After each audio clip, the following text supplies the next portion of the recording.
Kerajaan Kediri merupakan kelanjutan dari Kerajaan Medang yang dibawa oleh Empu Sindok dari Jawa Tengah ke Jawa Timur. Setelah kematian Dyah Wawa, mertua Empu Sindok yang menjadi penguasa terakhir Kerajaan Medang di Jawa Tengah atau sering disebut Medang Mataram atau Mataram kuno, Empu Sindok kemudian memimpin eksodus keluarga kerajaan dari Jawa Tengah ke Jawa Timur. Eksodus itu dilakukan demi menghindari serangan Sriwijaya dan sekutu-sekutunya yang ada di Jawa dari Wangsa Sailendra. Sebagai penerus tahta Medang, Empu Sindok merasa Medang telah menjadi lemah. Melemahnya kekuasaan dinasti Sanjaya di Jawa Tengah akibat bencana alam dan akibat perebutan kekuasaan yang dilakukan oleh Dyah Wawa. Dyah Wawa alias Empu Sumba alias Rakai Pangkaja melakukan kudeta terhadap Dyah Tulodong. Akibat kudeta itu, kekuatan Medang menjadi lemah sebab Dyah Wawa bukanlah keturunan Sanjaya, sehingga dukungan para bangsawan tidak solid. Karena itu Dyah Wawa mengawinkan putrinya dengan Empu Sindok yang keturunan Sanjaya.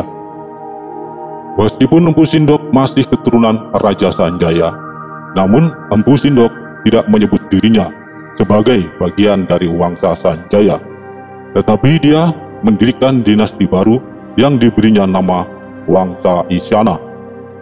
Penguasa Medang di Jawa Timur dari Wangsa Isyana yang terakhir adalah Dharma Wangsa Teguh.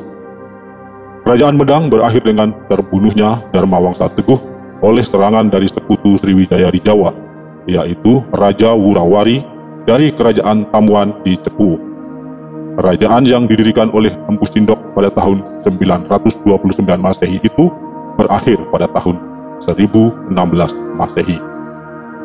Pada tahun 1019 Masehi, 3 tahun setelah keruntuhan Kerajaan Medang, Airlangga yang adalah menantu sekaligus keponakan Dharma Wangsa Teguh, yang berarti memang berdarah Wangsa Isyana, membangkitkan kembali kekuasaan Wangsa Isyana dengan mendirikan Kerajaan Kahuripan yang berpusat di Sidoarjo saat ini. Kerajaan ini biasa dikenal sebagai Jenggala atau Kahuripan. Riwayat tentang Airlangga sudah admin bahas dalam unggahan video sebelumnya. Jika Anda berminat menyimak, silakan kunjungi tautan yang admin sajikan dalam kolom deskripsi di bawah ini. Pada periode akhir kekuasaannya, Airlangga membangun sebuah kota baru yang diberi nama Dahanapura atau Daha. Airlangga kemudian memindahkan pusat pemerintahannya dari Kahuripan ke Daha. Sebelum lengser, Airlangga membagi 2 kerajaan untuk 2 anaknya yang bersaing merebutkan takhta karena putri mahkotanya tidak bersedia dinobatkan dan memilih menjadi pertapa. Putri mahkota Airlangga yang mengundurkan diri menjadi pertapa itu kemudian dikenal dengan nama Dewi Kili Suci. Kita akan membahas kisah pembagian kerajaan Airlangga menjadi 2 yang menjadi cikal bakal berdirinya Kerajaan Kediri. Kita juga akan membahas riwayat singkat raja-raja yang pernah memerintah di Kerajaan Kediri dari awal hingga kerajaan itu berakhir oleh pemberontakan Ken Angrok dari Tumapel. Simak video ini hingga selesai.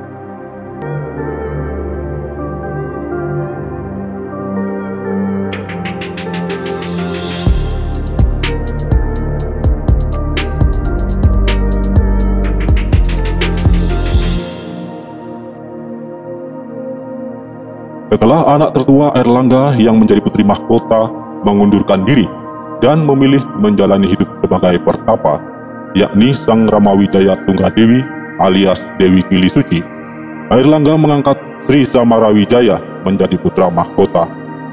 Namun pengangkatan Samarawijaya sebagai putra mahkota menimbulkan keirian bagi Mapanji Garasakan, putra Airlangga dengan istrinya yang lain.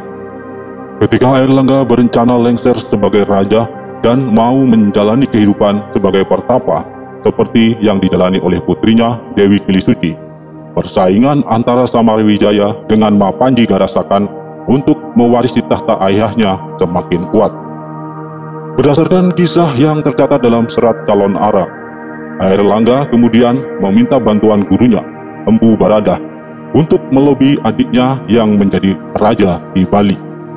Sebagai anak sulung dari pasangan Raja Udayana dan Ratu Mahendradatta, Airlangga merasa mempunyai hak atas tahta di Bali yang kala itu diduduki oleh adiknya, Dharmawangsa Wardana Marakata Pangkaja. Sekarang kita tahu, raja yang bergelar Dharmawangsa bukan hanya satu, tetapi ada tiga, yakni Dharmawangsa Teguh yang adalah paman sekaligus mertua Airlangga.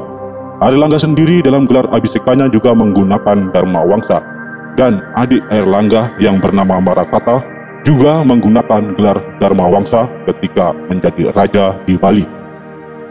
Dikisahkan dalam serat Calon Arang bahwa Empu Barada berangkat ke Bali menyeberangi lautan hanya dengan mengendarai sehelai daun. Kisah ini tampaknya memang berbau mitologi yang kental.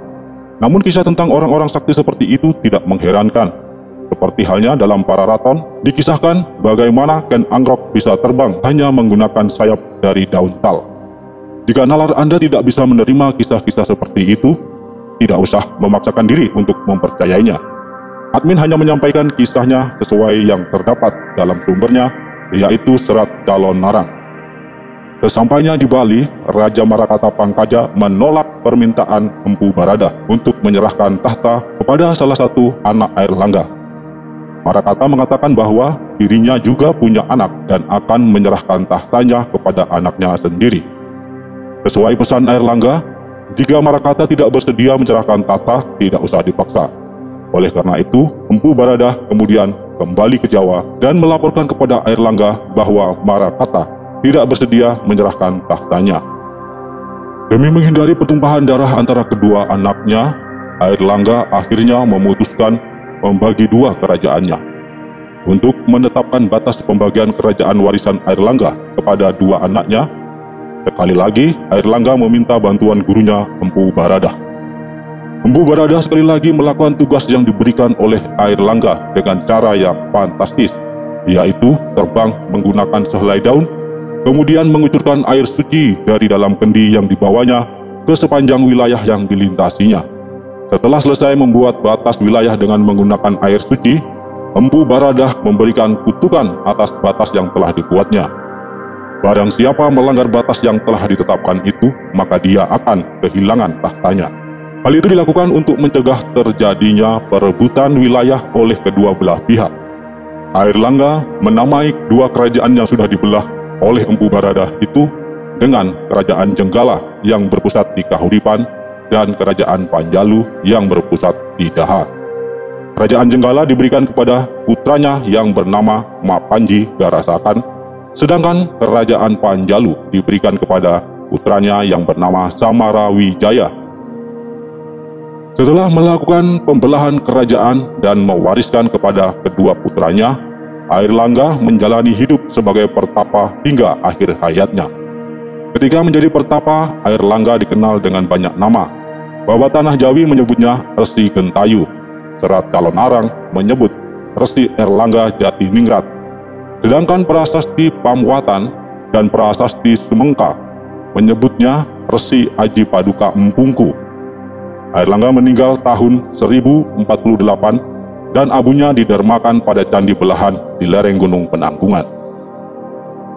Kisah pembelahan kerajaan Airlangga menjadi dua, selain terdapat dalam serat Calon Arang, terdapat juga pada prasasti Turun Hyang kedua, juga pada kitab Nagara Kertagama.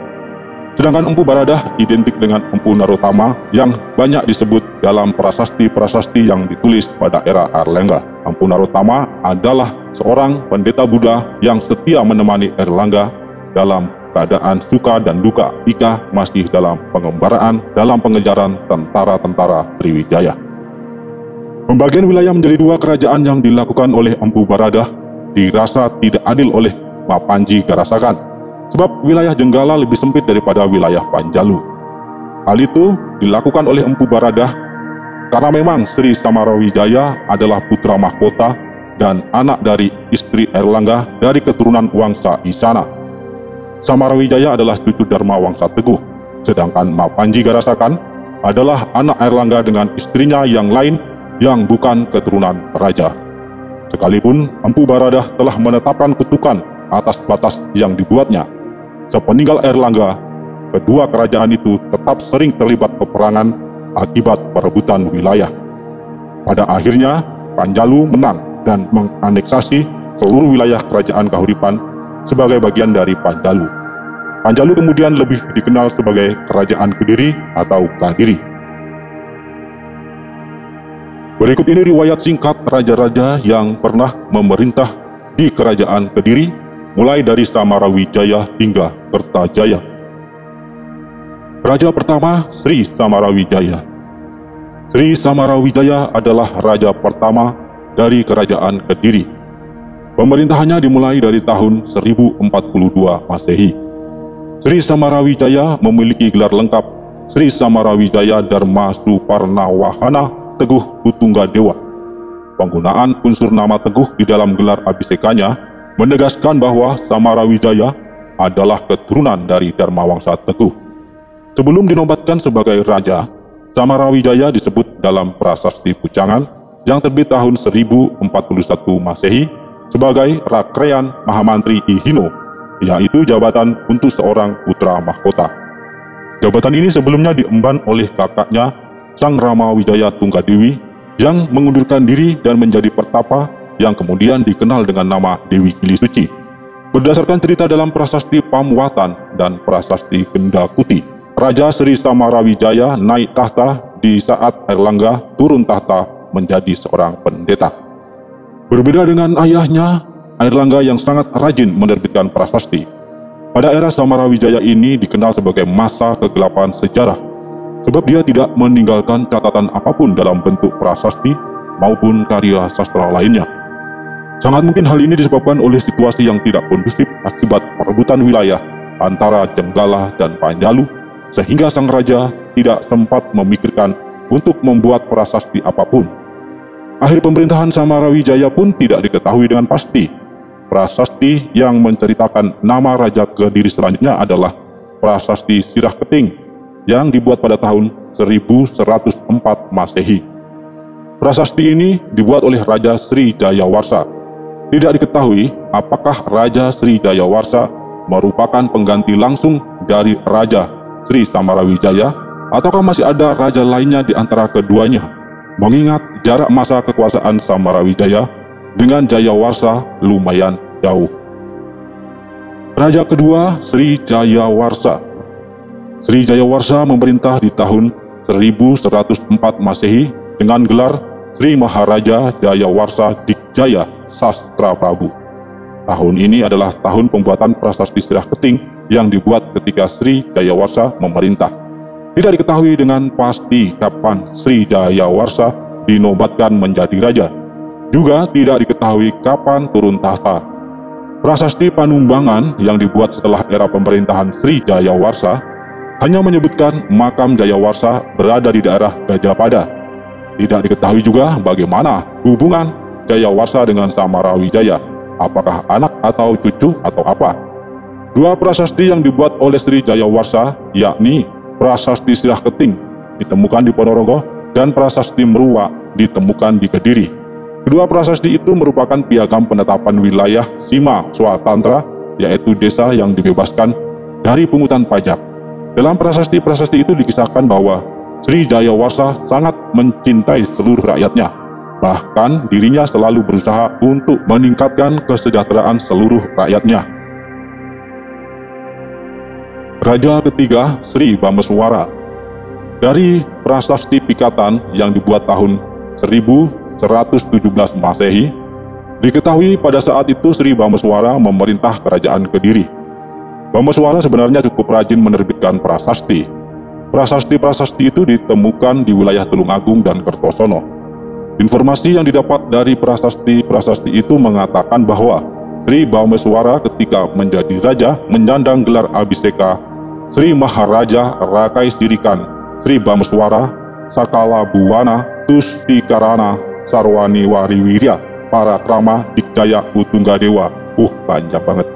Melihat gelar sebagai Rakai Sirikan, dapat dipastikan bahwa dia merupakan anak dari raja sebelumnya. Dia sering disebut juga sebagai Sang Juru Panjalu. Dari prasasti-prasasti itu dapat ditengarai bahwa situasi kerajaan di bawah pemerintahannya berjalan sangat baik. Kehidupan keagamaan sangat diperhatikan oleh sang raja. Namun sayangnya prasasti-prasasti itu tidak ada yang mengungkap riwayat Bhameswara, kapan dinobatkan dan kapan turun tahta. Prasasti terakhir yang dikeluarkannya tahun 1130 Masehi, yaitu Prasasti Tangkilan, yang menceritakan bahwa dirinya memberi izin kepada penduduk desa Panumbangan untuk memperbaiki piagam desa Swatantra desa itu yang telah rusak sebab hanya terbuat dari rontal. Raja keempat, Sri Jayabaya. Berdasarkan sumber-sumber catatan yang ditemukan, Sri Jayabaya berkuasa sekitar tahun 1135 Masehi hingga tahun 1157 Masehi. Raja ini bergelar Sri Maharaja Sangma Panji Jayabaya, Sri Warmeswara Madhusudana Awatari Nindita Suhtri Singha Parakrama Utunggadewa. Di bawah pemerintahan Jayabaya, kerajaan Kediri mencapai puncak kejayaannya. Dalam prasasti Ngantang disebutkan semboyan Panjalu Jayati, yang artinya kerajaan Panjalu menang. Semboyan ini terkait sengketa yang menimbulkan peperangan secara berkepanjangan antara Jenggala dan Panjalu. Berdasarkan informasi dari prasasti itu, diketahui bahwa Panjalu menang atas Jenggala dan menganeksasi semua wilayah Jenggala menjadi bagian dari Panjalu. Pada masa pemerintahan Jayabaya ini ada banyak ditinggalkan catatan-catatan berupa prasasti maupun karya sastra.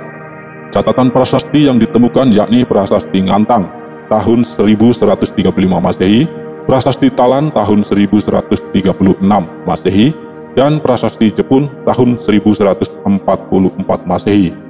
Tidak hanya itu, terdapat juga karya sastra berupa Kakawin Bharatayuddha yang ditulis tahun 1157 Masehi, yang digubah oleh Empu Sedah dan Empu Panuluh. Kakawin ini disadur dari epos Bharatayuddha dengan maksud menggambarkan perang antara Jenggala dan Panjalu yang dimenangkan oleh Panjalu. Sri Jayabaya diidentikan dengan ramalan-ramalan yang beredar di kalangan masyarakat Jawa yang ditulis oleh pujangga-pujangga masa lalu, misalnya Kitab Nusarar Jangka Jayabaya, Serat Aji Pamasa, dan beberapa tulisan Ki Ronggowarsito yang mengutip nubuat-nubuat Sri Jayabaya. Meskipun dapat dipastikan kitab-kitab itu bukan berasal dari era Jayabaya, tetapi mungkin saja nubuat-nubuat ramalan yang dikutip memang pernah diucapkan oleh Sri Jayabaya dan menjadi ingatan masyarakat dalam waktu yang panjang, kemudian hari baru ditulis.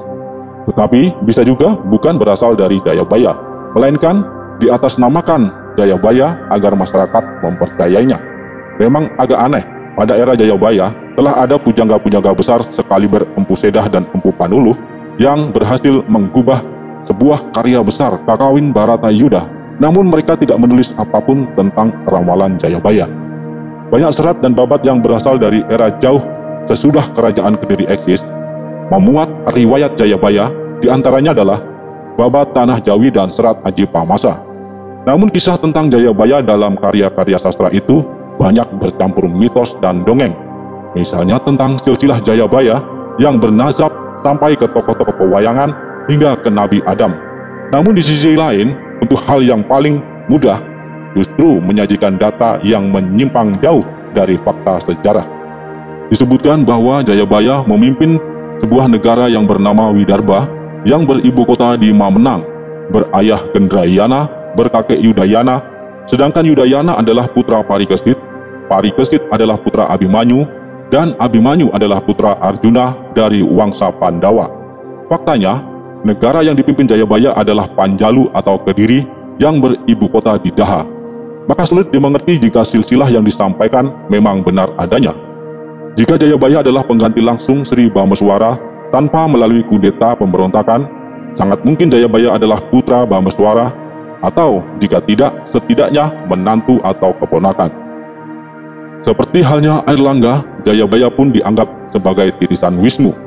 Dengan berhasil menyatukan Panjalu dan Jenggala, Jayabaya telah melanggar kutukan Empu Baradah atas batas wilayah yang telah ditetapkannya. Dari prasasti Padelegan kedua yang dibuat tahun 1159 Masehi, diketahui bahwa pada waktu itu Sri Sarweswara memerintah Kediri. Maka dapat dipastikan setelah Kakawin Bharatayuddha selesai digubah, yaitu tahun 1157, paling lama 2 tahun kemudian, yakni tahun 1159, atau bahkan bisa lebih awal, Jayabaya telah lengser. Serat dan Babat yang mengisahkan riwayat Jayabaya menyebutkan bahwa Jayabaya meninggal dengan cara moksa, yakni meninggalkan dunia dengan jiwa dan raganya lenyap menghilang tanpa bekas. Misteri tentang Jayabaya terkuak dalam prasasti Sapu Angin yang dikeluarkan tahun 1171 oleh Sri Aryaswara. Prasasti itu mengisahkan bahwa Jayabaya turun tahta setelah dikudeta oleh putranya yang bernama Sarweswara. Sarweswara yang menjabat sebagai Mahamantri Sirikan merebut kekuasaan dari ayahnya sebab dia ingin menjadi raja. Padahal yang menjabat sebagai putra mahkota alias Mahamantri Ihino adalah saudaranya Aryaswara. Mungkinkah kudeta yang dilakukan oleh anaknya sendiri ini akibat dari kutukan Empu Baradah? Walau alam. Raja kelima, Sri Sarweswara. Sri Sarweswara diperkirakan memerintah antara tahun 1159 hingga 1161 dengan gelar Sri Maharaja Rakai Sirikan Sri Sarweswara Danardanawatara Wijaya Agraja Sama Singa Dani Warya Wirya Parakrama Dijaya Utungga Dewa. Tahun 1159 dan tahun 1161 didapatkan dari tahun pembuatan prasasti ketika Sri Sarweswara memerintah, yaitu prasasti Padelegan II ditulis tahun 1159 dan prasasti Kahyunan ditulis tahun 1161 Masehi.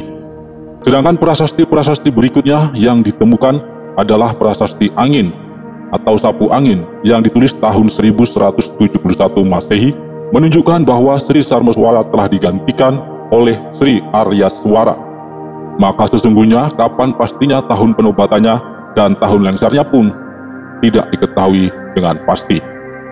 Berbeda dengan kesan yang ditampilkan di dalam prasasti Sapu Angin yang mengisahkan bahwa Sarweswara merebut kekuasaan dari ayahnya Jayabaya, yang memberi kesan bahwa Sarweswara sangat haus akan kekuasaan. Namun dalam prasasti-prasasti yang dikeluarkannya menunjukkan bahwa raja ini sangat religius.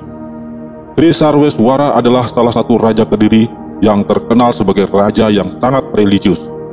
Sri Sarweswara menyampaikan ajaran-ajaran keagamaan yang bersifat panteistik monistik melalui doktrin Tatwam Asi yang berarti engkaulah semuanya itu.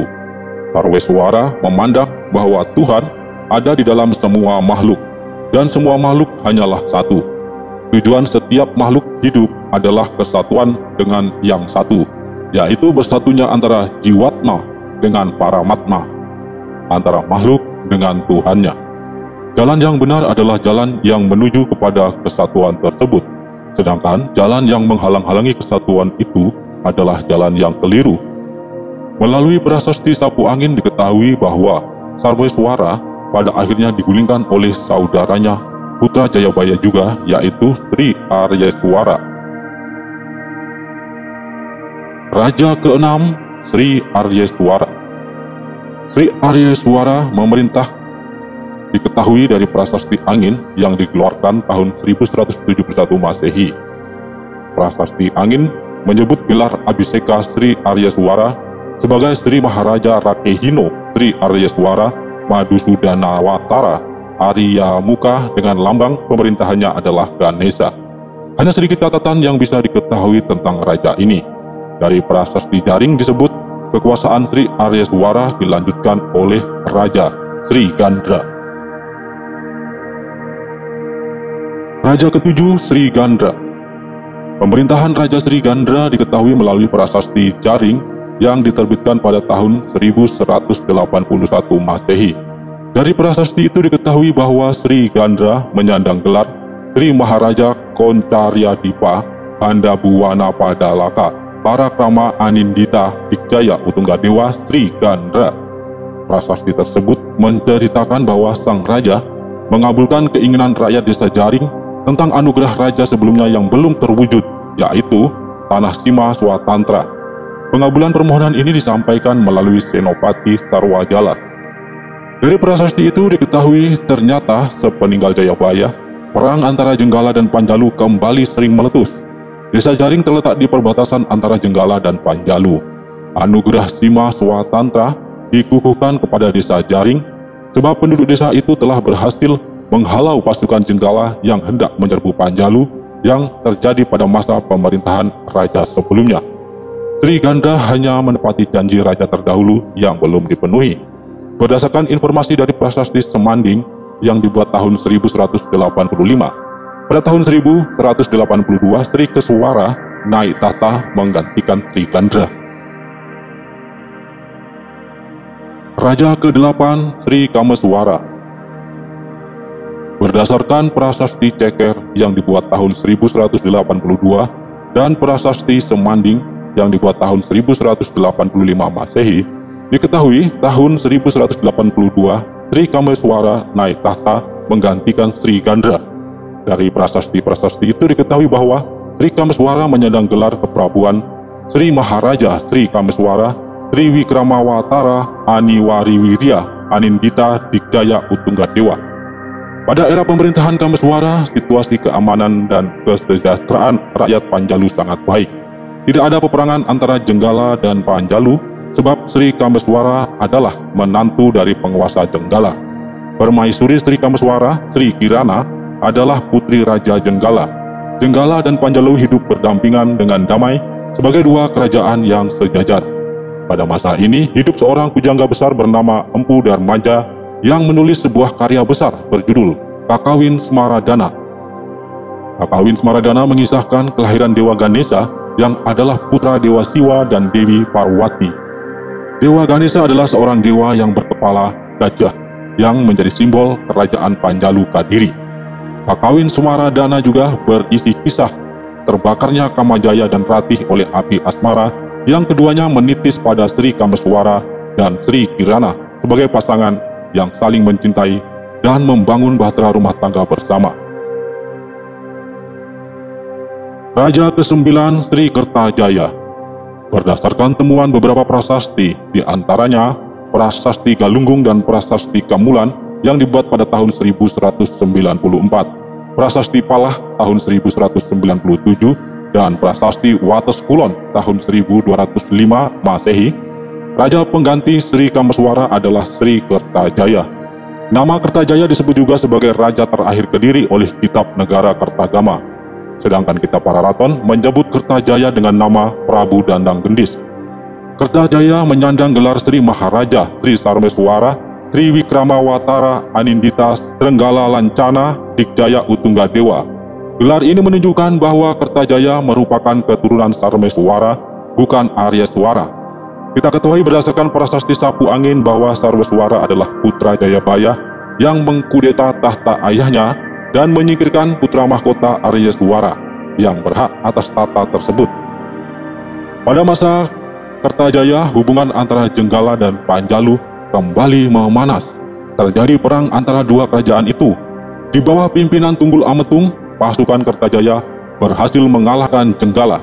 Kertajaya kembali menyatukan Jenggala dengan Panjalu, mengulang era Jayabaya. Kertajaya kemudian digulingkan oleh pemberontakan Ken Anggrok dari Tumapel pada tahun 1222 Masehi. Mungkinkah nasib buruk itu akibat dari kutukan Empu Baradah? Sebab Kertajaya berani melanggar batas kerajaan yang telah ditentukan dengan menyatukan dua kerajaan tersebut. Entahlah. Pemirsa, sebenarnya kisah tentang Sri Kertajaya ini sangat menarik jika diceritakan secara detail persoalan-persoalan yang menjadi penyebab dirinya kehilangan kekuasaannya, sekaligus yang menjadi penyebab runtuhnya kerajaan Kediri dan digantikan oleh kerajaan Tumapel Singasari.